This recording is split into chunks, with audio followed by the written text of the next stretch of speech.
In our previous lesson, we were talking about antiderivatives, and more specifically, we talked about the most general antiderivative and also what I usually call particular antiderivative, capital letter f of x.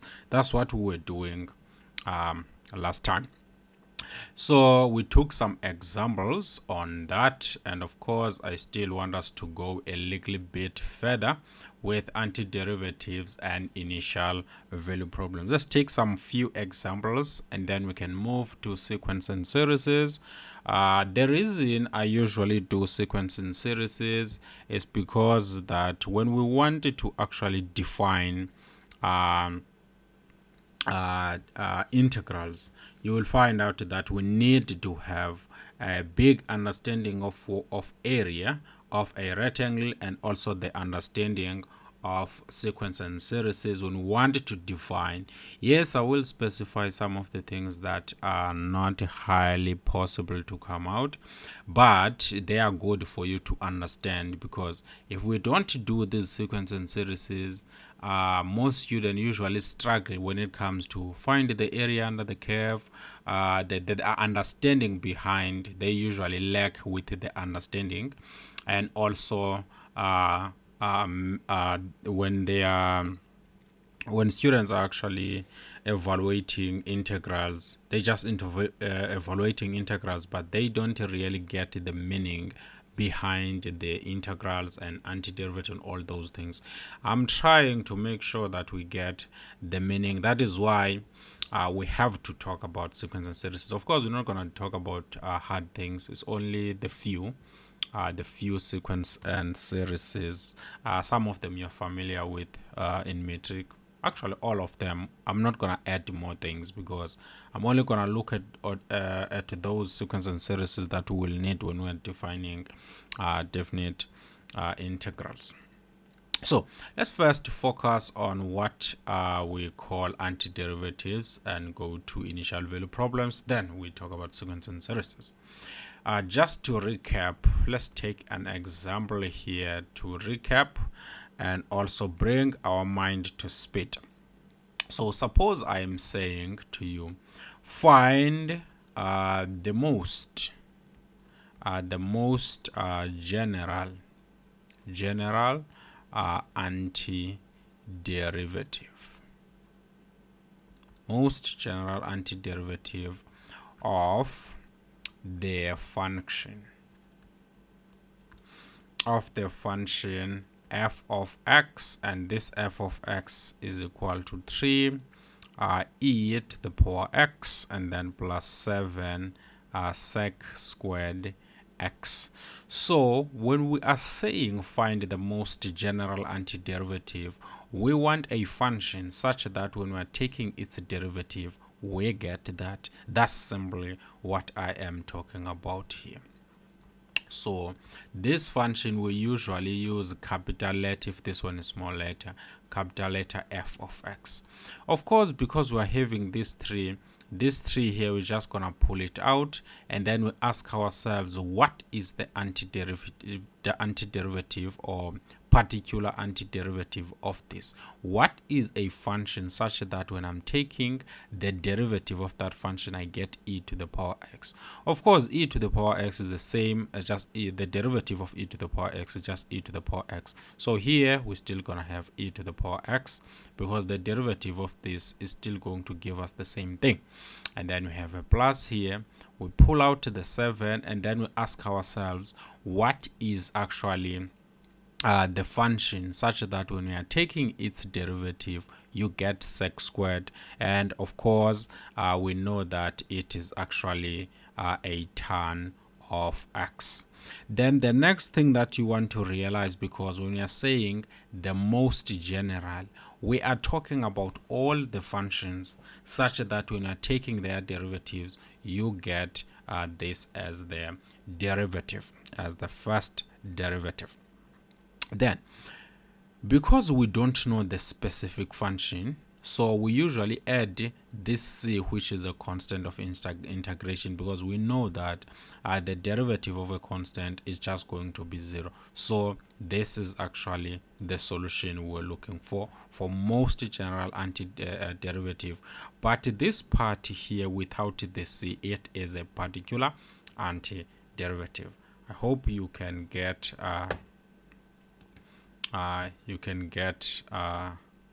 the understanding here. You can get the understanding. Let's look at another example so that we can be 100% confident when it comes to antiderivative and also initial value problems. This one is going to be a little bit different. It says solve the initial. So this one is saying solve the initial value problem.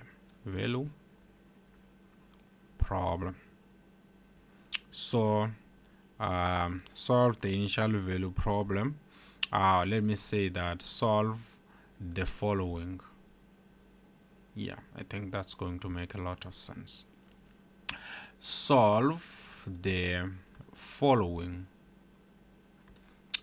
initial value problems. So that's what we want to do.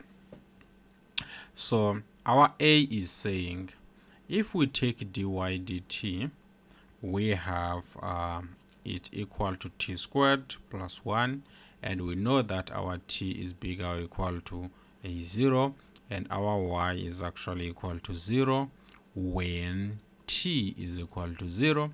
The second one is saying that you are actually having the second derivative with respect to x equal to 2 minus 12x, and then whenever I'm plugging in 0 in the original function, I get a 9, and whenever I'm plugging in 2 in the original function, I get a 15.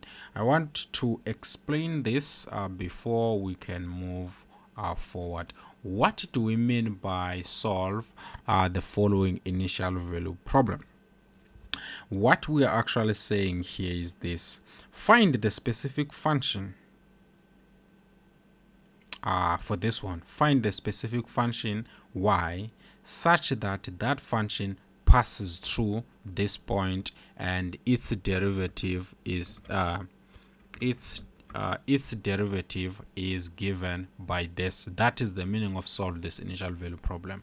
Find the function y is equal to blah blah blah, such that this function passes through this point, or this function when t is equal to 0, y is actually a 0. That's what we mean by solve the initial value problem. The same thing here. Find the function f such that when I'm plugging 0, I get 9. When I'm plugging 2, I get that in such a way that this solve the initial value problem now is moving away from the most general antiderivative. It's want us to find the specific function that actually have these characteristics. That is actually the meaning of this. So the next thing that we will do, of course, we are having this is the first derivative, of course. So I have my a here. So if I am having this, then the original function, or let me put it like this, the most general antiderivative of this, of course, what I'm going to do, I will have the t squared, and then I add a 1, and then I divide by 2 plus 1, which is a new exponent, plus, and whenever there is no x here, you must know that there is x raised to no, there is t, because this is t. I don't know why I like x. There is t here raised to 0, and then of course what I'm going to do here, I'm going to end up having, this is still plus, I have a t raised to 0, and then I have to add a 1, and then I divide by 0 plus a 1. And of course, if you look into this one here, if there was a constant c, when I'm taking the derivative of a constant, I get a 0, so that c needs to be there. So you have a y is equal to t raised to 3 over 3 plus t plus some c. So this is the most general antiderivative. Now once you are having this, you want to find what is this value c. Remember that you are given the point there. So if let's say I plug in t is equal to 0, y is equal to 0, so we're having 0 equal to 0 cube over 3 plus 0 plus a c. Of course these are zeros, so we are having 0 is equal to c, so that's actually our c, which simply means that the function that we should be looking for, I can just say therefore, is equal to t cube over 3 plus a t, and of course because c is equal to 0, so this is the specific function that is actually passing through this given point. So that's the function that is actually passing through this point here. Then the next thing that we want to find here is number b. But in number b we are given the second derivative with respect to x, and they said that the second derivative is 2 minus 12x. So we're having this thing here. What will be the first derivative if the second derivative is given by that?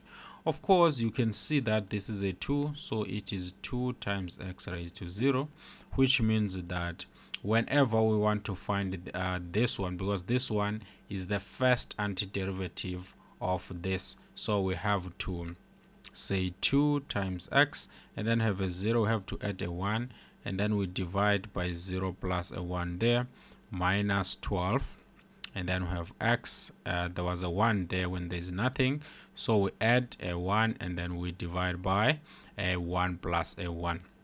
And then of course, because if we are having a constant, when we are taking the derivative of a constant, we'll end up getting a 0, so we have to add that constant of integration, and then we still have this.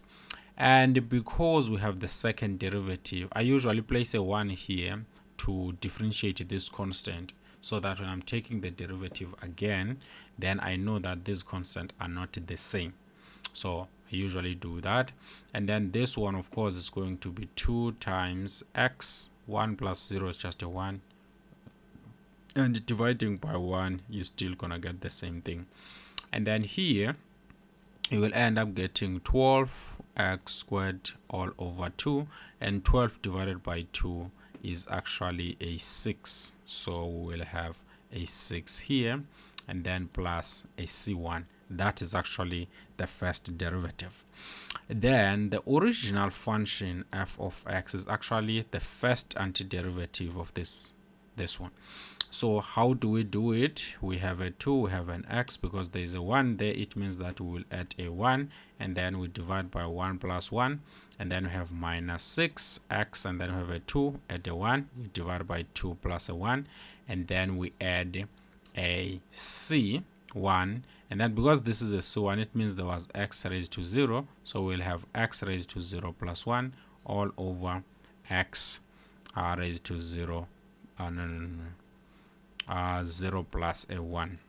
And then of course this one is actually the antiderivative. If there is no constant, I am already specifying that this is the only function, but there are several other functions that I don't know of.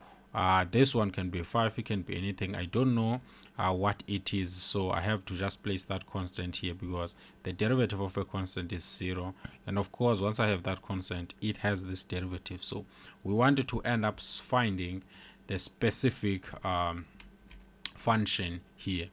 Of course this one is a 2, so we'll end up having a 2 times x raised to 2 divided by 2 minus a 6x cube divided by 3, and then plus c 1 times x raised to 1 divided by 1, which is just x, and then have plus a c2, and then 2 divided by 2, that's just a 1, so I can just remove these 2, and then 6 divided by 3, that's just a 2, I can just place a 2 here, and then of course everything else is left as it is. So this is our f of x. This is the most general antiderivative of this second derivative, which is given here. Now we go to the conditions. We said that if I am plugging in a 0 here, I am actually going to get a 9. And if I am plugging in a 2, this condition was given, I have a 5. So I want to use these conditions to actually find what is the value of C1 and what is the value of C2. So the next thing that we will actually going to do here, I'm going in the value of this. I will end up having, I want to plug in a 0. When I'm plugging in a 0 here, this is going to be 0 squared minus 2 times 0 cube plus C1 times 0 plus a C2. Of course, I know what is f of 0. F of 0 is 9, so I have a 9 is equal to, this one will go to 0, this one will go to 0, this one will go to 0, and then I have a C2. What that's supposed to mean, our f of x is actually going to be x squared minus 2x cubed plus C1 x and then plus a 9. So the only problem now, I have this, then I plug in a 2. So f of 2, I know what is f of 2. I'm going to plug in a 2 here. I have 2 squared minus 2 times 2 cube plus C1, and then I have a 2 and then plus a 9. And then the next thing that I would like to do here, f of 2, I know that's just a 15 according to the given condition here. That is actually a 15. Once I have a 15 here, this one is a 4 minus 2 times 2 times 2. This is a 8 times 2, that's a 16. And then plus 2C1 plus a 9. And then, of course, I still have a 15 this side. 4 minus 16, that is actually a minus 12, plus 9, that is actually a minus 3, plus 2C1. And then I have a 15. This was negative, jump the equal sign, so it's going to be positive, and I have 2C1. And then this one is going to be 18, and then this side I have 2C1 divided by 2, divided by 2, and therefore my C1 has to be equal, this 2 and that 2 cancel out. 18 divided by 2, that's just a 9. What does that supposed to mean? It simply means now our function f of x is x cubed, and then x cubed minus 2x squared. What is this? Let me go up, writing my own thing. So it's supposed to be this whole thing here. I'm just gonna copy it so that I don't end up writing nonsense, and then I have to copy it, and then I have to go down, and then I have to paste.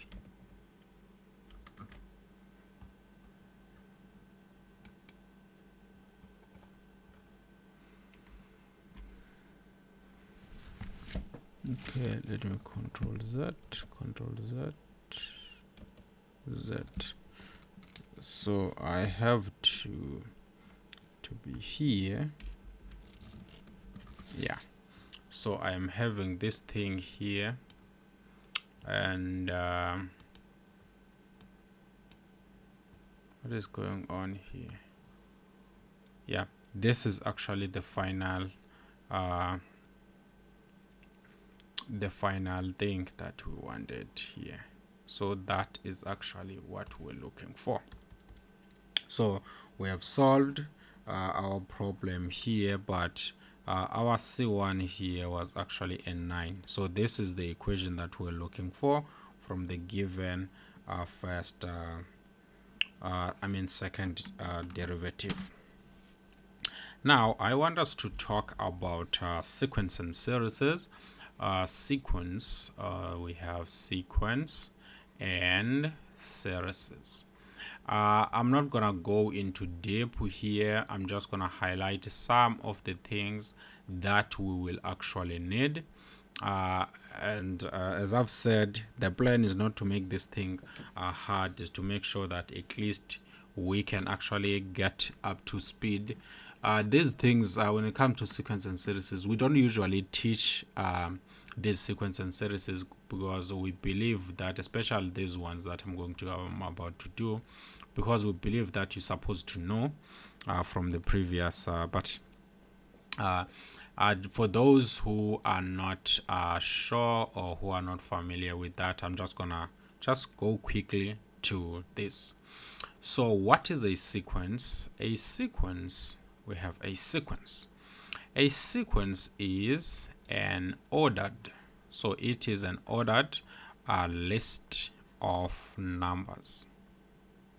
It's an ordered list of numbers that follows a certain pattern. So they follow a certain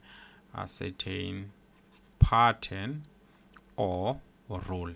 That is what is a sequence.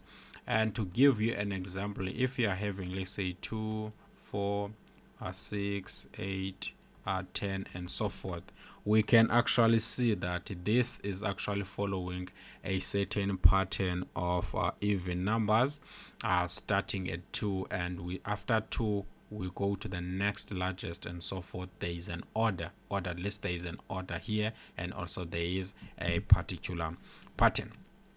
The next thing that you want to realize, the first term here, we usually write it as T1, and this one here we say T2, and this one we say T3, and this one here we say T4, and so forth.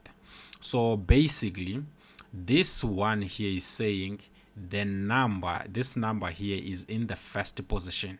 So I have n is equal to 1, n is equal to 1, so which means that we have the first position, these two second position, and so forth. And of course, T1 means the first term, this one the second term, this one the third term, this one the fourth term. That is one of the things that you have to know. The second one is, what is a series? A series is just the sum of the terms in the sequence. Sum of it is the sum of the terms of a sequence. You can see here the only difference now is that we'll just be adding these numbers. Instead of just having them like this, placing a comma, we are adding them. So we have a 4 plus a 6, let's say plus an 8, for instance. You can see that this is equal to 20. So having a plus here, this one now is a series because we're adding them, so it is a sum having this. So this is a series because it is a sum of these things, and also having this plus are saying it's a sum, so this is actually a series. Sequence have these commas, but a series have pluses because that's what we actually mean by a sum. And then the next thing, when we're talking about a series, we have to talk about what we usually call the finite series. And then from there, we want to talk about what I would like to call infinite. My pen is actually dying. Okay. Infinite, we have infinite series. What is the difference? Right. So when it comes to this one here, a sum of a finite number of terms. So when it comes to this one here, you can see that I said 1, 2 plus 4 plus 6 plus 8, and then we ended at 8. So as long as this set of numbers is finite, then this series we say it is finite because we just add a certain number of these terms of a sequence. So this one is actually finite. And then here, when it comes to this one, a sum, it actually goes on and on, or let me just say goes on forever. So it goes on forever. Like let's for this one here, if you, let's say I have 2 plus 4 plus 6 plus 8, you can see that I have finite number of terms here. So this one is a finite series. It's a series because we're having pluses. Finite means that it ends somewhere. And then if we're saying plus, let's say we have 1 plus, and then we have 1 over 2 plus 1 over 4 plus we have these 3 dots. These 3 dots are saying that you keep continuing writing these numbers following this particular pattern, because this one is half of that, and then this one is half of that, and then to go to the next one we'll have 1 over 8 and then 1 over 16 and so forth, to keep going that particular format. So these dots are saying that we have this and it continues forever. That is an infinite series. So I hope you can see the difference between these two. The next thing that I want you to see here, I want you to see that when you are having Tn is actually telling you what is actually the value in this position n, and n is actually telling you the position or the nth term. So that is what is important. Of course, I will still talk more about these things here. And in most cases, the first term here, we usually use a for the first term. I don't want you to get confused, but sometimes this a is just a constant, but we'll look into that as we go. Now, let's talk about different types of sequences.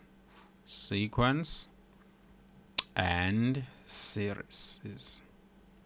Like I said here, we're not going too deep on this. I'm just trying to highlight some of the important things that you need to know so that we can bring ourselves up to speed. And most of these things, they are not examined, but the understanding of each of the things that I'm going to specify, I want you to know, will actually make your life easy when it comes to understanding area under the curve, because you really have to understand what is going on here. You don't have any other choice. Okay. Let's first talk about arithmetic sequence and series. Sequence and series. So how do you spot arithmetic sequence and series? Suppose I give you this sequence. I have 2, 4, 6, 8, let me say 10. So how do you end up spotting that this is an arithmetic sequence? If we're having pluses, it is an arithmetic series. So if, let's say, when you're subtracting the first term from the second, and the third, subtract the second on the third, and then subtracting this one on this one, and then you're subtracting this one on this one. What I'm actually saying here, you would take your t, let's say t2 minus t1 is the same as t3 minus t2, and is also the same as t4 minus t3. In other words, the first common difference is actually the same throughout. Then you're having an arithmetic sequence. 10 minus 8, that's a 2. 8 minus 6, that's actually a 2. 6 minus 4, that's actually 2. And then 4 minus a 2, that's actually a 2. So first common difference is actually the same. So we are having a common difference same. So we usually say constant instead. It is constant. First difference, it is actually a constant. That's how you actually spot the arithmetic sequence. It obeys this. The first common difference is a constant. And the first term, usually the first term, we usually say t1.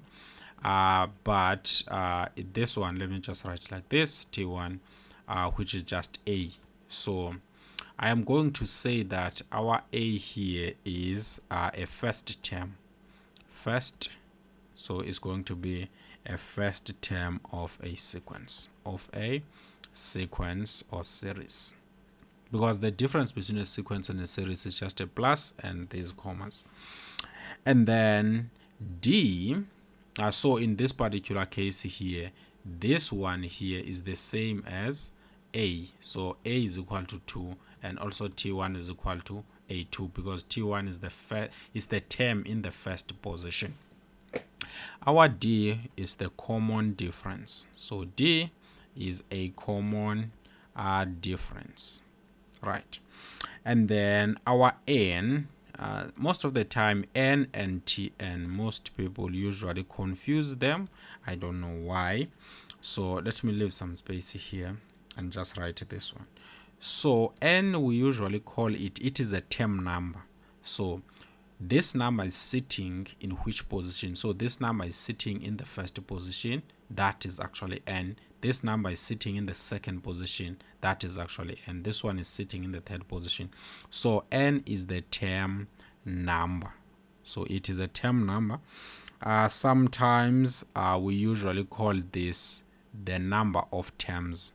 Number of terms. Most of the question you'll find out that they are asking you how many terms in this sequence. They want you to find N if they are asking how many terms are in this sequence. So the number of terms, because when we are here, how many terms for starting from this position and going all to the left, how many terms are there? There's only one term. That is why it is 1, N is 1, and then starting here and going to the left, 1, 2, so N is 2. We are in the second position, so that is why I'm saying N is also the number of terms, total number of terms. Sometimes we usually say it is actually a term. No, I've already said that. Term position. So it is a term position. And then let's look at Tn now. Tn is read as the nth term. So Tn is the nth term, or you can think of it is a value of the last term. Most question will ask you what is the value of the last term.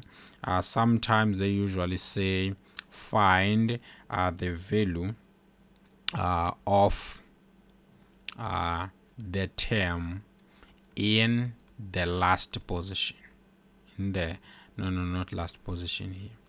In the nth position. So they are looking for the value. In other words, Tn is these values, but N, where is this value sitting? First position. Where is this value sitting? Second position. And also these are the terms that are likely usually come out when these questions are being asked. Before I can move on, let me first write this one here. So Sn here is actually the sum of the first n terms. So that is this Sn. If let's say you're looking for S2, S2 is going to be this term plus that term. And then S3 is going to be this term plus that term plus that term. And then S4 is going to be this term plus that term plus that term plus that term. So the sum of the first n terms, that is actually this. So when we are actually dealing with finite series, you end up talking about this Sn to talk about the sum of the first n terms. But infinite series, we usually denote it by S of infinity. So that's how we actually differentiate what is happening here. Now, under arithmetic sequence, so if you want to find the nth term, Tn is the same as you have the first term plus, and then you have n minus 1, and then you have a d. This is how you find the nth term. And then to find the sum of the first n terms, of course, you just have your n divided by 2, and then you multiply this by 2 times the first term plus n minus 1 times a d. And of course, if you're breaking this into a plus a, you will find out that actually your Sn is also the same as n over a2 times a plus the last term. So you can either use this equation or that to find the sum of the first n terms. Let's take some examples. Maybe it's going to be easy when we're taking the examples. So let's take some examples. Let's start with the first one. The first one is saying the first term of an arithmetic sequence. Arithmetic sequence is 4, right? And the common difference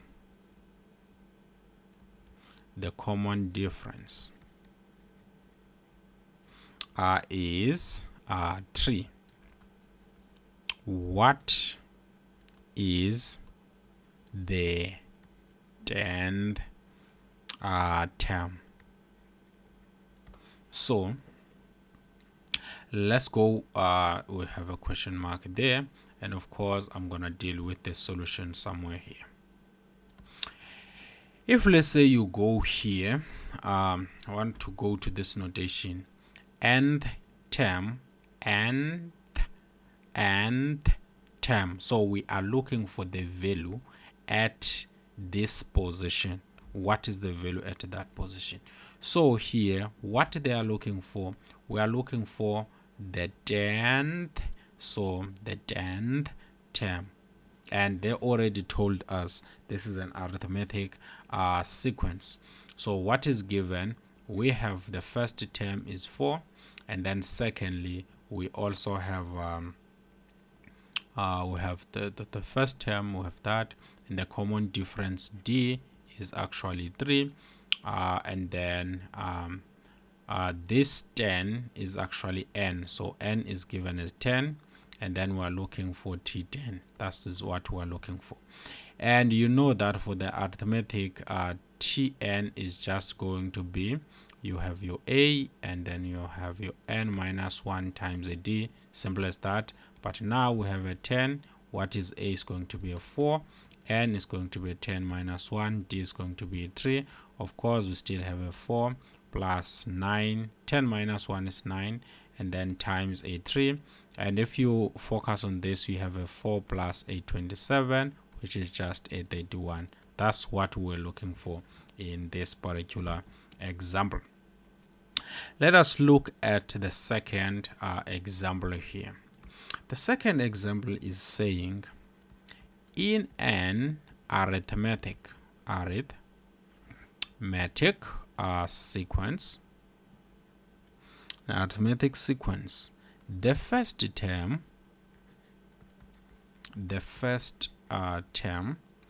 first term is 7, right?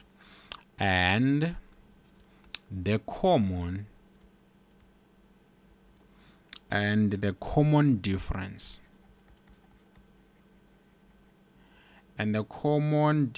is 5. Find the sum of the first 20 terms. Find is 5. Okay. Find the sum of the first 20. So we want to find the sum of the first 20 terms. So let's look at the solution. What is given here? In an arithmetic sequence, the first term is 7. So our a is 7. And the common difference is d, so it's going to be 5. Find the sum. Sum is actually denoted by s, sum of the first 20 terms, so we're looking for s20. That's what we're looking for. So what is the formula for that? And you know that our Sn formula is just n over 2, and then you have 2a plus n minus 1 times d, and then you close your brackets. Now we're looking for s20, so we're going to have 20 over 2, and then you have 2 times s7 plus I have a 20 minus 1, and then I have to multiply by a 5 there. Then the next thing you have to do, you just have to say 20 over 2, that's a 10, and then this is a 10. 2 times 7, 14. 20 minus 1, that's 19. 19 minus 5 is supposed to be 95, I suppose. Hopefully I'm correct. And then we have a 14, you have a 95, and this one's going to be 9, this one's going to be 10. So we have a 10 times 109, and then if you're having that, remember that 109 is the same as 109,0, and then multiplying by 10, you're moving this decimal point to this point here, so this is going to be 1090. Simple as that. That is actually the answer that we're looking for. That is the answer we were actually looking for. Let's go to the third one. What is the third one actually saying? So the third one is saying this: the first. So we have the first. So the first term. So I have the first term of an arithmetic So the first term of an arithmetic sequence. Sequence is 4. If the first term of an arithmetic, that's actually not true. That's not what I'm saying here. Of an arithmetic sequence is 10. Okay, and the common difference is 4. The common difference is 4. If the last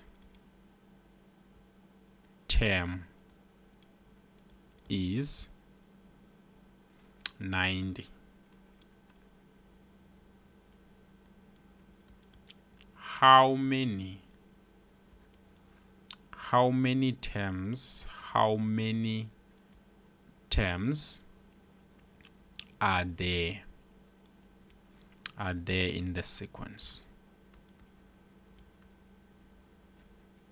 What are we looking for here? What is given and what is not given here?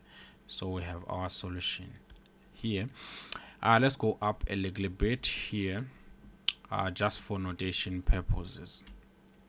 We said that this n is term number of terms. So n is the number of terms. Tn is the value of the term in the last position, or value of the last term. In other words, 90 is actually the last term. In other words, 90 is Tn. If you know this notation, then you are actually sorted here. So number 3, we are saying that from this statement, you can see that we're looking for n. First of all, our a is equal to 10, and then our d is equal to 4, and then what next here? And then our Tn is equal to 90, but our n is what we are looking for, because how many terms? N. We are looking for n. But now, if you look at Tn for an arithmetic sequence, it's always going to be a plus n minus 1 times a d. And I know Tn is just 90, a is just a 10, plus, and then we have n minus 1. That's n, we're still looking for it, so there is no value there, and our d is a 4. Then the next thing that we're going to do here is simple. We'll have a 90, we'll have a 10 plus n times 4, that is 4n, minus 1 times 4, that's going to be minus a 4. And you can see that 10 minus 4, that's a 6, plus a 4n. Then this side I still have a 90. I take this to the other side, so I'll have 90 minus 6 equal to for n. It was positive, so when it's jumping, the equal sign is going to be negative. So 90 minus 6, that's actually 84, is equal to a 4n. And then the next thing is I'm going to divide by 4 on both sides. One thing for sure, this 4 and this 4 will cancel out, and I will be left with n on the right. On the left, how many 4s are actually in 80? In 8, you will find out there are 2, and then there's no remainder. How many 4s are in 4? You have 1. So actually, we can conclude nicely here that there are 21 terms in the sequence. That's it, and we are done. Now I want us to talk about a quadratic sequence and a series. Those are the key points. Before I do that, what I wanted you to realize here is very important. I wanted you to actually realize this one, more importantly this one, and I wanted you to know this, and more importantly, how do you spot an arithmetic sequence? So if you can spot an arithmetic sequence, this one, in other words, the first common difference and these formulas, then you are sorted. That's what I want you to actually know when it comes to this. Now let's talk about a quadratic sequence and series. We have a quadratic sequence and a series. That is something I want us to also view. Now, how do you spot a quadratic?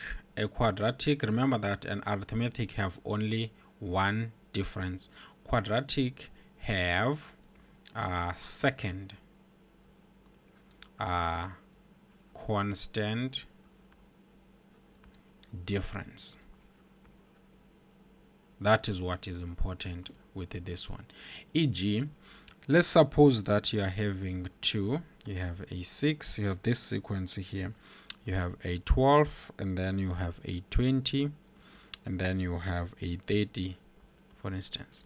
So if you are subtracting 30 from 20 from 30, you'll be having a 10 here, a 20 minus 12, that's an 8, and then we have a 12 minus 6, that's actually a 6, and then 6 minus 2, that's a 4, and then 6 minus 4, that's a 2, and then 8 minus a 6, that's actually a 2, and then a 10 minus 8, that's also a 2. So to spot a quadratic sequence and series, you must know that it will have a constant second. This one here is actually a second difference.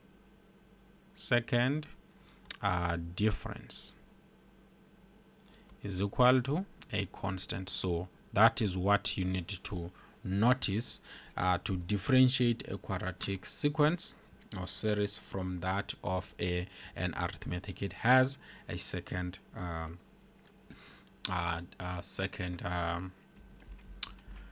difference. Now, to find the nth term, Tn, we usually use this equation here, a times n squared plus b times n plus some c. But bear in mind that this one is not the first term. It's not the first term of this sequence here. In matter of fact, a is a constant, just a constant, b is a constant, and c is a constant. So that's what I want you to realize. And n is actually the number of terms. N is still the same as what we said before here, that our n is actually the term number, or the number of terms, or the term position. We're still having the same thing here. That is still our n.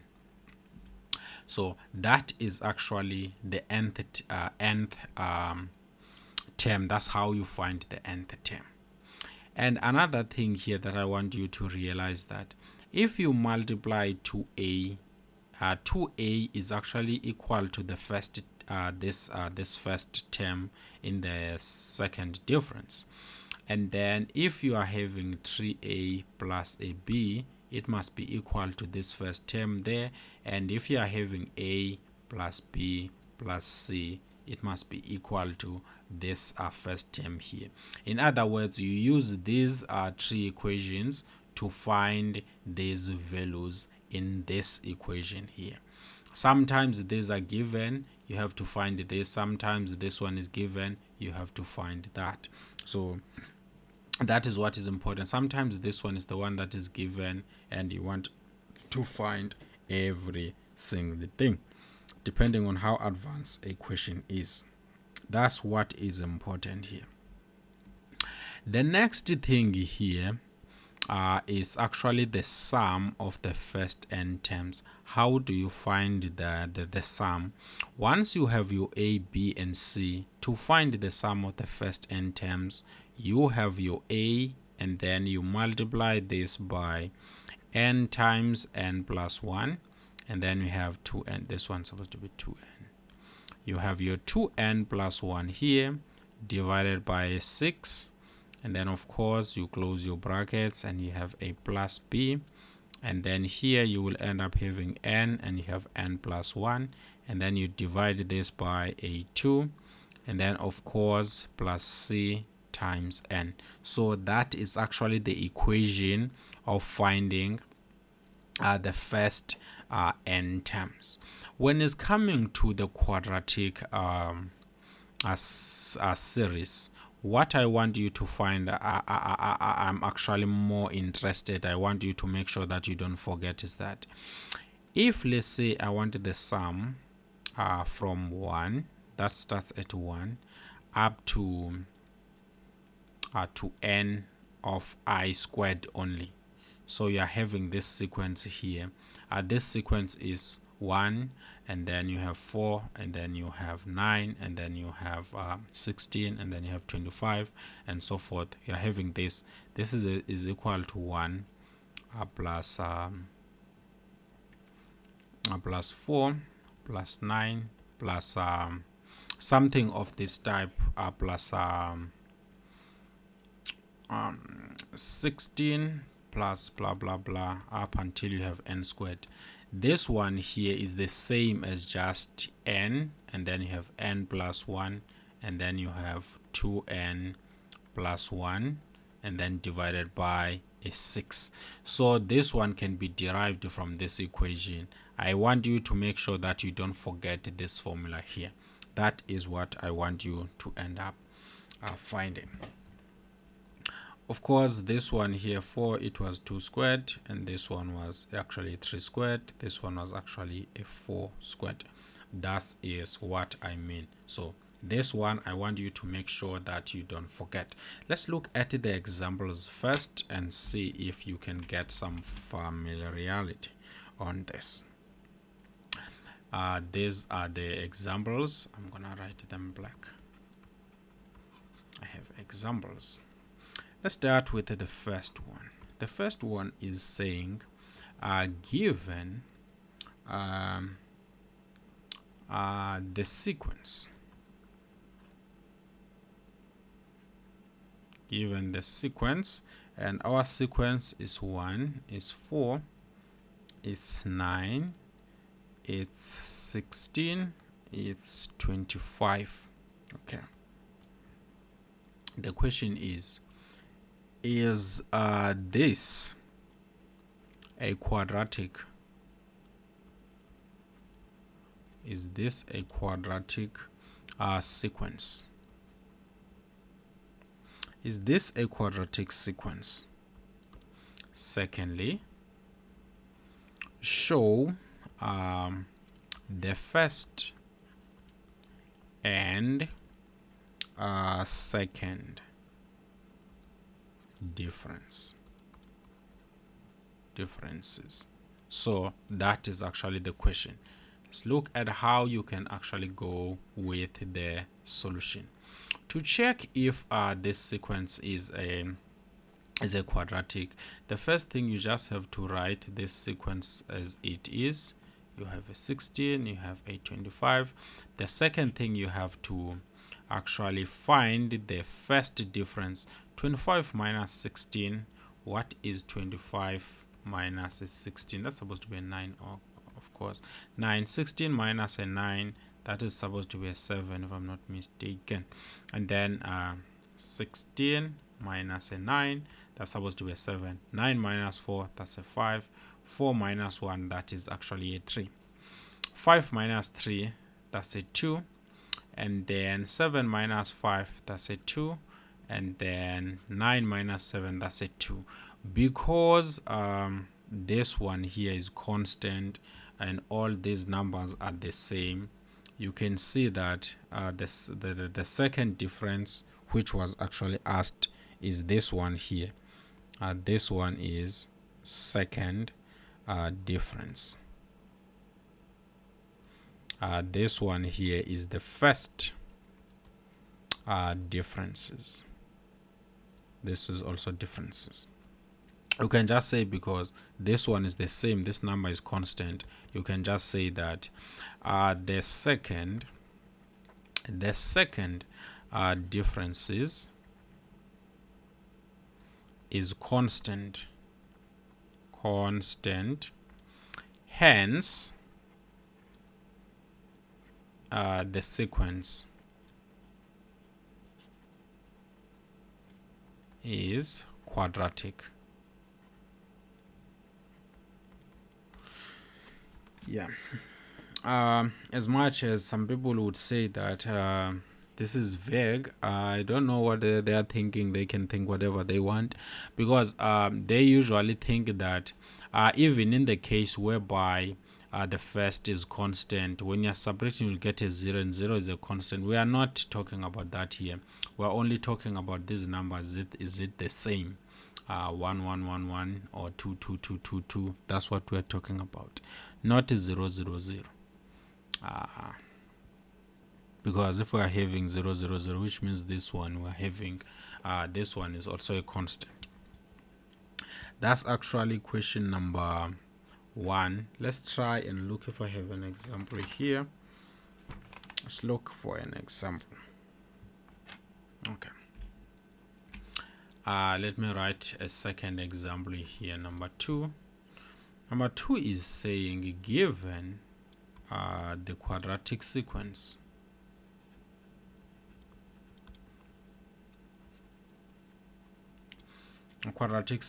we have 3 8, you have 15, you have a 24, you have a 35. Even though they are saying, okay, let me first write everything here. You have that. The question is saying, find the nth term. Find the nth term formula. Tn in the form a times n squared plus bn plus a c. That is that. Given the quadratic, even though they specify that this is a quadratic sequence, you still have to follow the same process of writing this thing down. So you are having a 3, you have an 8, you have a 15, you have a 24, you have a 35. You still have to check, because sometimes even examiners make a mistake, and now you are busy with the problem but you're not finding a solution. So you have to check first, so that you can just leave a comment if that thing actually happened. You don't end up losing marks unnecessarily. And you have an 8 minus 3. Examiners are human beings also. 8 minus 3, that's actually a 5. 8 minus 15 minus 8, that's a 7. 24 minus 15, that's a 9. 35 minus 24, that's actually 11. 11 minus 9, we know it's a 2. 9 minus 7, that's a 2. 7 minus a 5, that's a 2. Therefore we're having a quadratic. We are looking for Tn. So how do you do that? What is nice is that if I have 2 times a, it must be equal to that. If I have a 3a plus b, it must be equal to that. And if I'm having a plus b plus c, it must be equal to this first number. So I am having here a 2a is equal to 2, and then I just have to divide on both sides by 2, and then I will end up having my a equal to a 1. That's simple. I'm having a 3a plus a b is equal to a 5. Of course, my b is going to be a 5 minus 3a, and of course this is the same as 5 minus 3 times 1, which is the same as 5 minus a 3, which is just a 2. Therefore, our b is just a 2. And then looking at this one here, you can see that if I'm having a plus b plus c equal to a 3, this simply means that a c is just equal to 3 minus a b. And 3 minus a is 1, so we have a 1 minus a 2, which is b. Of course, you can see 3 minus 1 is 2, 2 minus 2 is a 0. Therefore, our c is equal to 0. We are done. And then we can say that our nth term is just going to be a. We know that this is a n squared plus bn plus a c, which means that this is going to be a is 1, so we have n squared, plus b is 2, so it's 2n, plus c, which is a 0. So this is actually what we were looking for. These things are not that hard at all. Let's look at the third question and see if we are moving. So here using the sequence. So we're using the sequence from question 2. From question 2, find the sum of the first 4 terms. So what is the solution? Solution, of course, it is straightforward. Solution. So if you look up there, you will find out that I already have my a is equal to 1, b is equal to 2, and I have my tn equal to that, and I have a sequence. So I have my a equal to 1, I have my b equal to 2, I have my tn equal to n squared plus 2n. Now the question is asking us find the sum of the first 4 terms. Simply put, we wanted to find, we have 3, 8, 15, 24. So what we are looking for here is S4, which is just 3 plus 8 plus 15 plus 8, 24. This is not 24, it's 25. So this is going to be, I have 3 plus 8 plus 15 plus a 24. That is actually a 50. So this is what we're looking for here, because we just wanted the sum. But how do we end up using our equation here? We said that our Sn is just the same as, you have your a and then you have your n, and then inside here you're supposed to have n plus 1, and then you have a 2n plus 1, and then you divide this whole thing by 6, close your brackets, plus b, and then here you're supposed to have n and n plus 1 divided by 2, and then I have a c plus a c times n. Our n in this case is 4. Okay, we are looking now for S of 4. A is 1. That's actually nice. And we have a 4, and then we have a 4 plus 1. You have a 2 times 4 plus 1, close.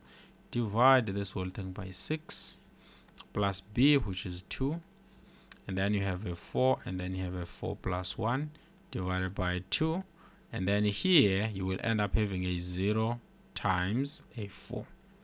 Of course, this will go to 0. That is fine. Let's simplify. So if you look into this, we are having a 4 times 5. 2 times 4 is 9. 9 plus 4, 2 times 4 is 8. 8 plus 1, that is actually a 9, divided by a 6. And then plus, I have this 2 and that 2 will cancel out, and you're left with 4 times 5. This one goes to 0. That's what is nice. The second thing is 6 is the same as 2 times 3. And then 4 divided by 2, that's just a 2. 9 divided by 3, that's just a 3. And then 2 times 5, that's a 10. 10 times 3, that is actually a 30. 4 times 5, that is a 20, and you are left with a 50. So whether you are using this formula or just you added these terms manually, you're supposed to get the same answer. But when n is so large, you cannot add these things one by one. That is why it is important to understand the use of the formula. Again, I said to you that what I expect you to know by heart is this formula here. It is very important, and also you can always understand how to find the number of terms and stuff is for your own good, and also when you're assisting students who are doing matric, at least you will know what you are doing when you're looking at these examples. Now, I want us to talk about cubic sequences and series. So what about this one? How do you spot it? The first thing that I want you to notice is that it has a dead difference. Differences. That is what is important here. As an example, suppose I have 1, I have 8, I have 27, I have 64, I have 125, and then I have 216. So if I subtract 1 from 8, I will have a 7. That one can be dealt with.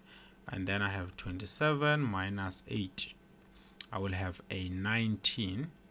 And then I will have 64 minus 27. Here you have a 37. And then this one here you have 125 minus a 64. You'll find out that you are having a 61 there.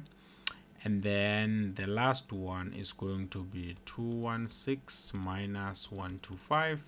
And then this one is going to be a 91. Then of course I have a 19 minus a 7. That is supposed to be a 12. And then I have a 37 minus a 19.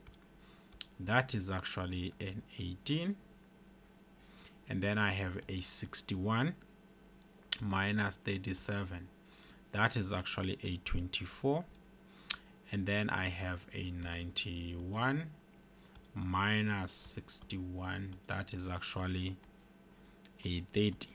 And if I'm subtracting here, 18 minus a 12, I know that's simply a 6. And then you have a 24 minus 18. You can see that we are having a 6. And then I have 30 minus a 24. You can see that you are having a 6. So I had this first difference, I had this second difference, I had a third difference. So here, this one is actually the first difference. And then this one here, second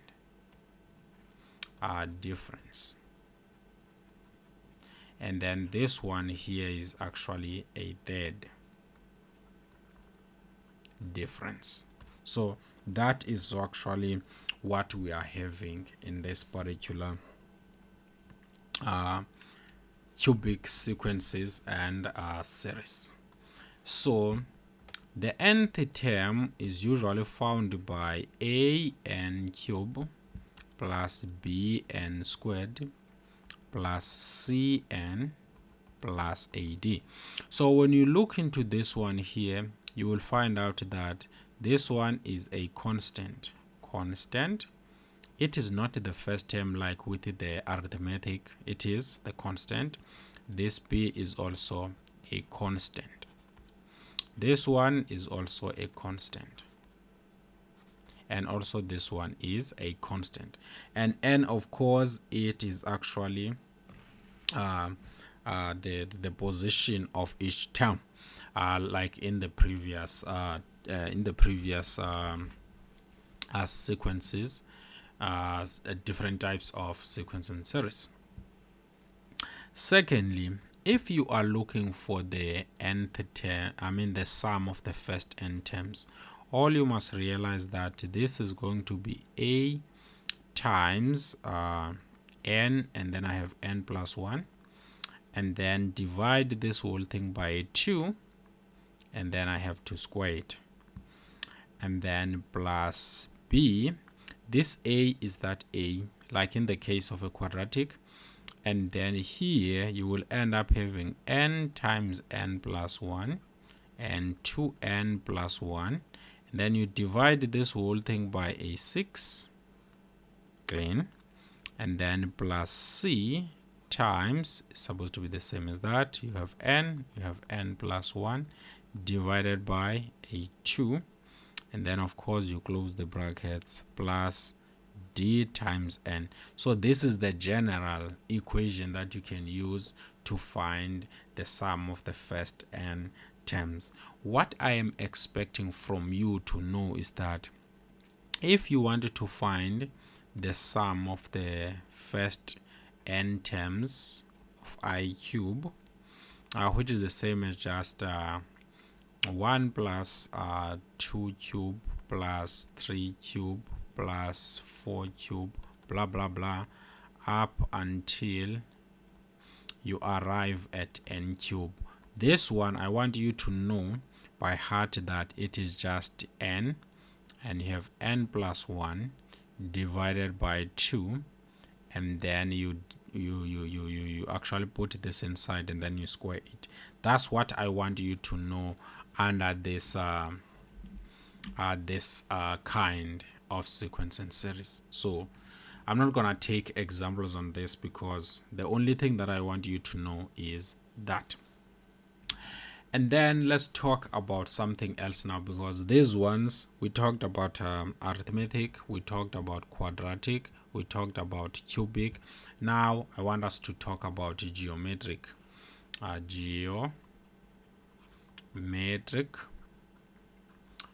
sequences and series.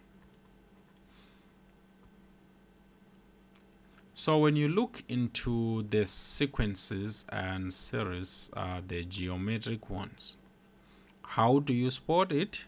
Of course, to spot it, you must know that it has a common ratio. That's how you spot it. It has a common ratio, and it has a common ratio. Let me give you an example here.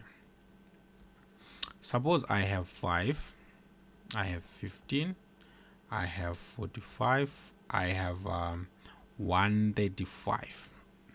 So if you look into this sequence here, you will find out that if I take this 15 divided by 5 is going to be a 3. 45 divided by 15, that's a 3. 135 divided by 45, that's actually a 3. So how did we get these numbers?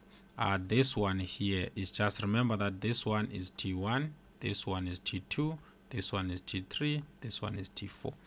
To get this one, we said T2 divided by T1, and then this one here, it was T3 divided by T2, and then this one here is actually T4 divided by T3. So all these things are always equal in a geometric sequence or series. So what are the key points that you need to understand here? A is actually, we usually call it is the first term. A is the same as T1. That's what I want you to know. And then R is the one that we call it the common ratio. So it is the common ratio. That is our R.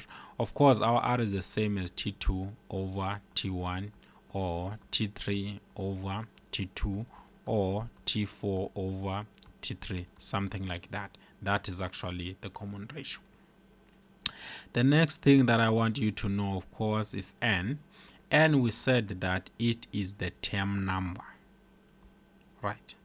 N is the term number, or the number of terms. How many terms are in this sequence? We're talking about N, the number of terms. That is N. Or the term position. And then we talk about Tn. And of course, our Tn, we just said it is the nth term, or we usually say it is the value of the term in position n, or simply put, the last term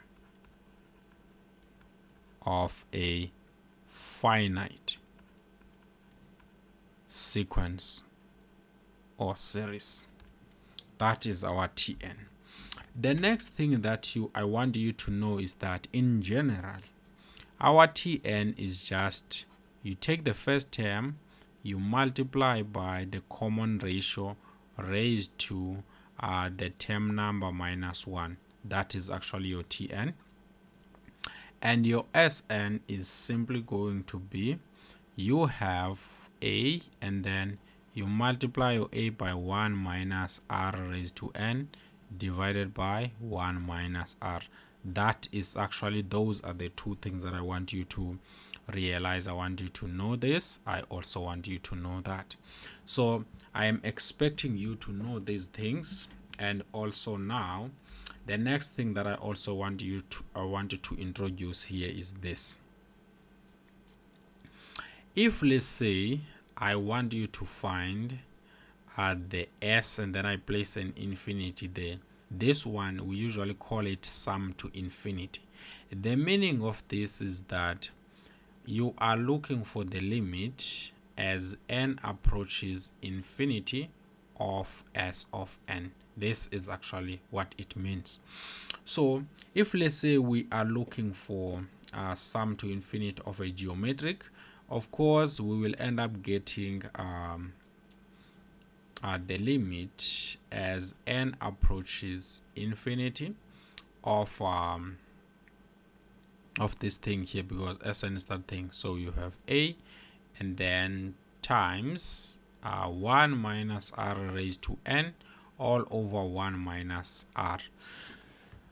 So if you look down to this, you will actually end up seeing that this is just the limit as n approaches infinity of a divided by 1 minus r times 1 minus r to the power n. And simply put, there is no n here, there is no n there, there is no n there. So this is a constant, I can pull it out. So I have a, I have 1 minus r, and then I have the limit as n approaches infinity of 1 minus r to the power n. If, let's say, r is bigger than 1, if r is bigger than 1, then this value here is not going to converge to a value, it's going to diverge if r is bigger than a 1, or it is actually a 1. So this whole thing is actually going to diverge. That is what is going to happen. That is why we usually say, if the absolute value of r is less than 1, sometimes I think what you are familiar with is this, but it comes from the absolute value. If minus 1 is less than r and r is less than 1, then I'm going to explain now where this assembly thing is coming from. The sum to infinity of this. So if this value here is between between -1 and 1, in other words, it is 0 comma something. When you are having 0 comma something, I'm gonna take the biggest and then I'm gonna raise it to 100, and you will see. And if I'm saying now I have 1,000, you will find out that I have a minus there, which means it's 0,00000000000 something. So when you're raising a number that is in between -1 and 1, the more you play the value here that you place, if it is too big, this number is actually, it will eventually go to 0. That is why we say that sum to infinity is only this, because when this is 0, you will have a 1, so the limit will actually be 1. 1 times this whole thing is going to be 1, and then you'll have 1 minus an r. That is why the sum to infinity of a geometric is actually given by that, and r is not equal to 1. So the sum to infinity under this condition, it comes from the interpretation of this, that when n is too big, if r is a number that is between -1 and 1, this part is actually going to go to 0, because of when you're multiplying numbers 0 comma something, even if it's negative, it doesn't matter, as long as it is less than, it is in between, it has that element 0 comma something, then it's actually gonna get to 0 as the exponents keep increasing to very big numbers. So I expect you to know this under geometric, sequence and series, and this one and that one. I want you to know these things by heart. Now let us look at the examples. Let me take examples and then we can call it a day. Examples. So let's look at the first one. The first one is saying something like this: given a geometric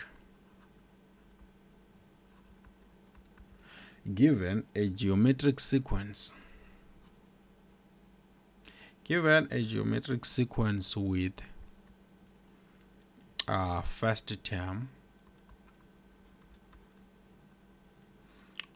with the first term a is equal to a3 and common ratio.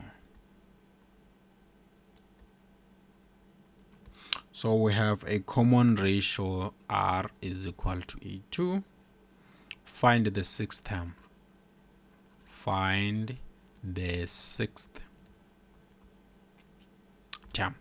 So how do you find the sixth term? Of course, our solution is very straightforward here.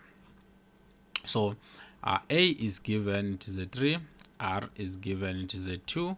We are looking for the sixth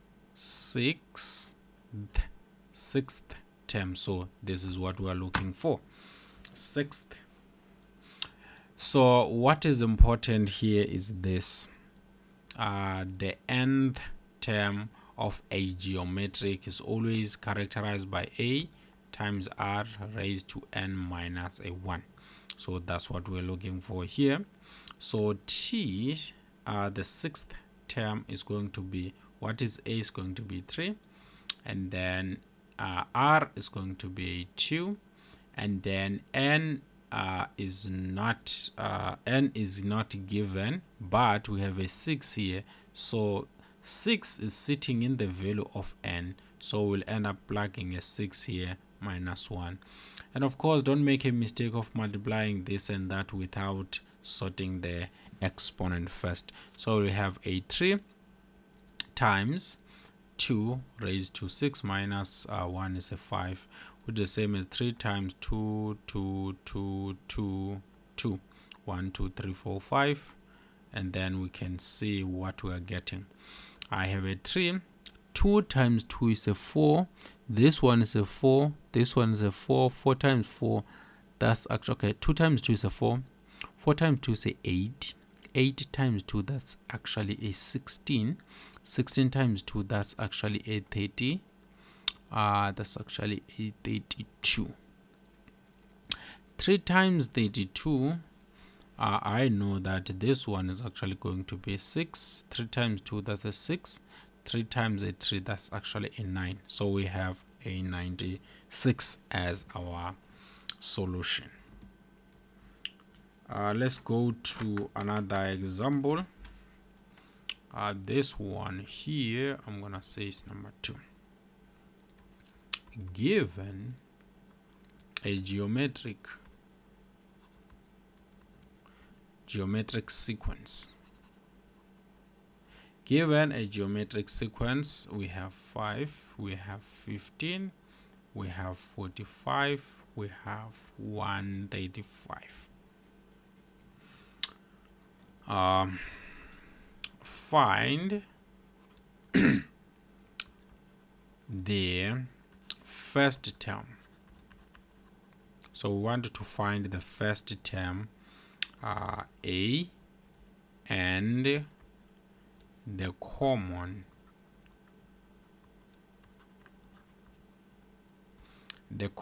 ratio R. Then once you find those two things, find the nth term formula. Yes. So the solution here is very straightforward. So what is it given? I have a 5, I have a 15, I have a 45, I have a 5, I have a 15, I have a 45. What am I doing here?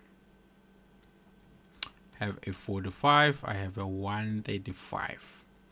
Okay, the next thing that I want to do here, when you are given a sequence and no one specified it, first you need to try and find the first difference. If it's not working out, try the common ratio. If it's not working out, you try now the second difference and actually the third difference, and see if are you not getting something in a long run.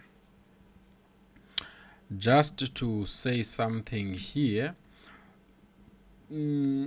if you say that I did not give you example here, why? It's because if, let's say, you want to solve for A here, B, C, and D, all you need to do, you just plug in n equal to 1 and set this thing equal to a 1, and then you plug in n equal to 2 and then set in n equal to 2 and then set this thing equal to 8. You plug in n is equal to 3 and set this thing equal to 27. You plug in n is equal to, and then you get that. So you will end up getting 4 equations. As you can see, you have 4 unknowns, 4 equations, 4 unknowns. And when you're dealing now to solving these, in most cases linear algebra is a good way to go, but you have never done that. So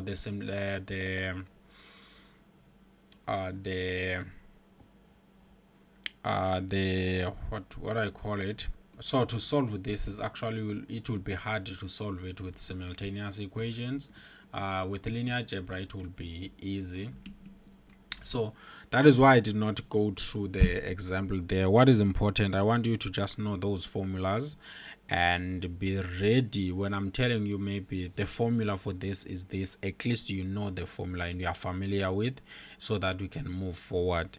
It's not like you will need most of these things that need calculator, but I want you to actually see that, okay, this formula kind of looks like that of a geometric, or this formula kind of looks like that of an arithmetic, or this formula kind of look like that of a quadratic, and we know that the sum of the first n terms equation is actually given by this. So that's what I want you to know. So it's not that much deep. We just want you to know, once you see something, then you can see the certain instruction. The next thing that I'm going to do here, if I divide this by that, 15 divided by 5, I know that 5, 10, 15, so that is actually 3. And then this one divided by that, I know that is going to 15, 30, 45, so it's a 3. And then 45, 135 divided by 45, 45, and then you have 90, and then from 90 you have 135, that's actually a 3. So our common ratio R is that, and our first term is A. So basically, if you were, the question was saying find, of course for A is going to be that, but when you're finding your R, you are going to say T2 divided by T1 and have a 15 over 5, and then you have a 3. But of course, you can have that. Once you write it like this, I believe you're supposed to end up getting some marks. Then find the nth term. We know that Tn is just going to be A times R raised to n minus 1. Of course, our A, we said it is 5 times. R is going to be a 3 raised to n minus 1. And that is actually what we're looking for, the nth term. We don't have to plug in anything. We just wanted this formula here, and we specified in the question. Then let's look at the last question. The last question is saying, using the sequence in question 2,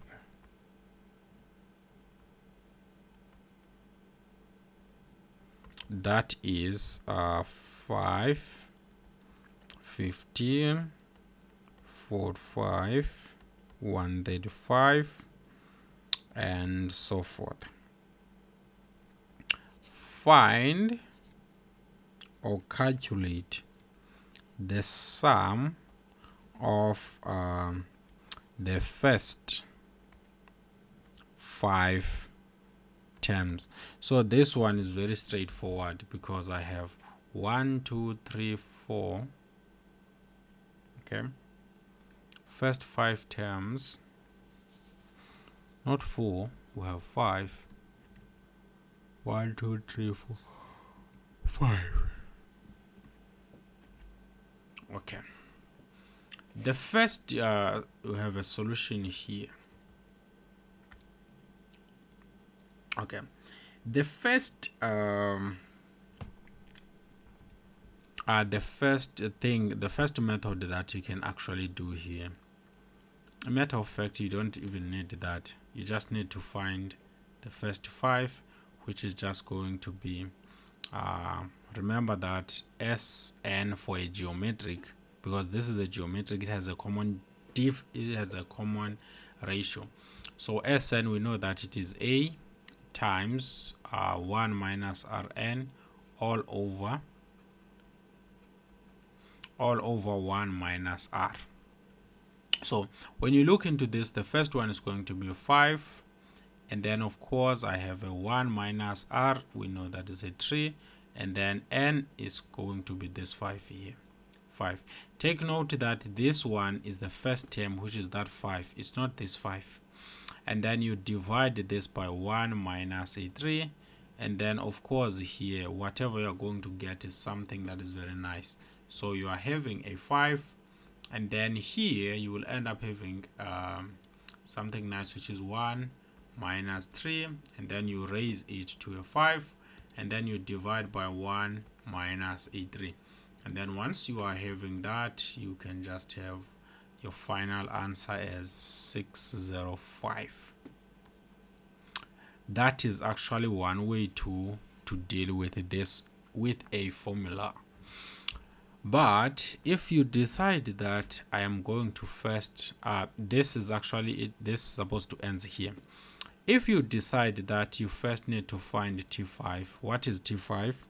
And you realize that you're gonna use the equation that T of n is equal to A raised to n minus 1, so you will end up having a 5, and then you have a 3, which is a common ratio, and then you have a 5 minus 1. Of course, you'll end up having a 5 times 3 raised to a 4 here, which is the same as 5 times, we have 3 times 3 is a 9, times 3, 27 times 3, that's 81. So you have 81, and this one is supposed to be 5 times 1 is supposed to be 5. 5 times 8 is supposed to be a 40.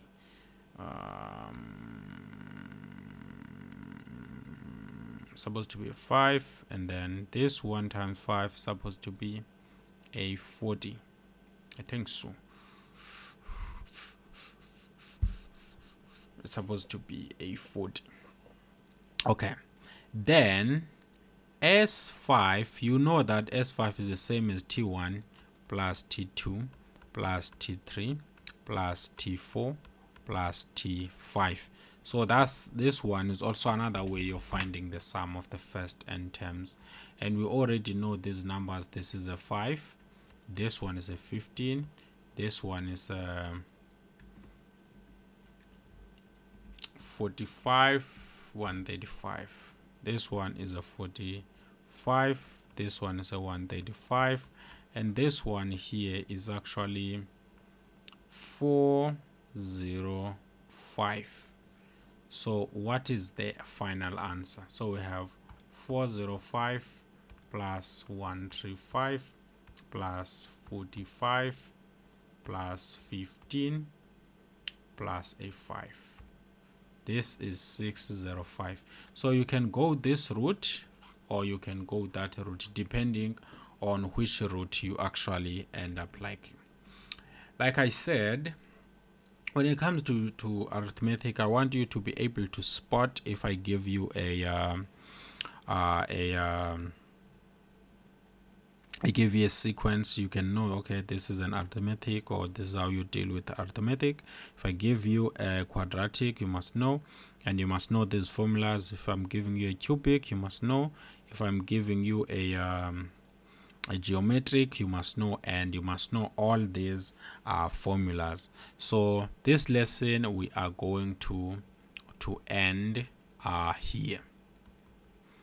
Like I said, this was just a revision of sequence and series, and then the next thing that we will do, which is much more important on this one, and then even there I will tell you which part is much will be likely to be examined. Yeah, we'll look into that. Next we will talk about definite integrals as the area under the curve. So we'll be dealing with the area under the curve, and of course when we are dealing with the area under the curve, we'll be comparing it with antiderivative and see if when we are going to the evaluation theorem, are we not contradicting ourselves? Are we actually getting the same thing? So that is why we need to end up talking about the sequence and series first. And also another thing, I'm not sure if I've said this, when it comes to sequence and series, the questions that are based on find this nth term, find this, they will not be examined. That's 100%. The only thing that will come up is just the to be more specific, we are actually looking at the sum of the first n terms. That's what we will be looking at, and then we'll combine that with the limits, and then we'll be able to define our integral, our definite integral as the area under the curve. So that is what is going to be we'll do next, definite integrals. And then from definite integrals, I do believe that we will actually end up moving to indefinite integrals, and then we go to substitution, and then we can end our syllabus and say we are done. So let's end there.